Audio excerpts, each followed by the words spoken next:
Digital ഉപകരണങ്ങൾക്കൊപ്പം വീട്ടുപകരണങ്ങളും ലഭിക്കുന്ന myG future showroom കൊല്ലം കരുനാഗപ്പള്ളിയിൽ ഗതാഗത മന്ത്രി കെ.ബി. ഗണേഷ് കുമാറും സിനിമാ താരം മഞ്ജു വാര്യരും ചേർന്ന് ഉദ്ഘാടനം ചെയ്തു. മൈജി ചെയർമാനും എം.ഡിയുമായ എ.കെ. ഷാജിയുടെ സാന്നിധ്യത്തിലായിരുന്നു ഉദ്ഘാടനം. പുനലൂരിന് ശേഷം ജില്ലയിലെ രണ്ടാമത്തെ മൈജി ഫ്യൂച്ചർ ഷോറൂമാണിത്. ലാലാജി ജംഗ്ഷനിൽ നിലവിലുള്ള മൈജി ഷോറൂമിന് ലഭിച്ച മികച്ച പിന്തുണയാണ് ഫ്യൂച്ചർ ഷോറൂമും അതേ സ്ഥലത്ത് തുറക്കാൻ പ്രചോദനമായത്.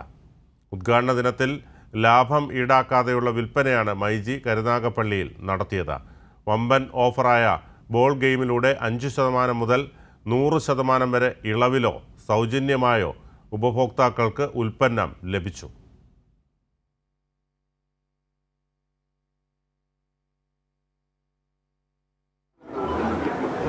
രൂപയ്ക്ക് ഫോൺ കൊടുക്കുന്നുണ്ട്, 3990 രൂപയ്ക്ക് TV കൊടുക്കുന്നുണ്ട്. ഒരുപാട് പറഞ്ഞാൽ തീരാത്ത അത്രയും ഓഫേഴ്സ് നോക്കുമ്പോൾ എല്ലാം നമുക്ക് കൊടുക്കാൻ പറ്റുന്നത് ഇടനിലക്കാരില്ലാതെ പർച്ചേസ് ചെയ്തുകൊണ്ടാണ്. ഇത്രയും വലിയ ടേൺ ഓവറും ഇടനിലക്കാരില്ലാതെ പർച്ചേസ് ചെയ്തുകൊണ്ടാണ് മൈജിക്ക് ഇത്രയും അധികം ഓഫർ കൊടുക്കുന്നത്. മൈജിയുടെ ഏറ്റവും വലിയൊരു ക്യാപ്ഷൻ തന്നെ ഏറ്റവും കുറഞ്ഞ വിലയിൽ ഏറ്റവും പുതിയ മോഡലുകൾ ജനങ്ങളിലേക്ക് എത്തിക്കുക എന്നുള്ളത്.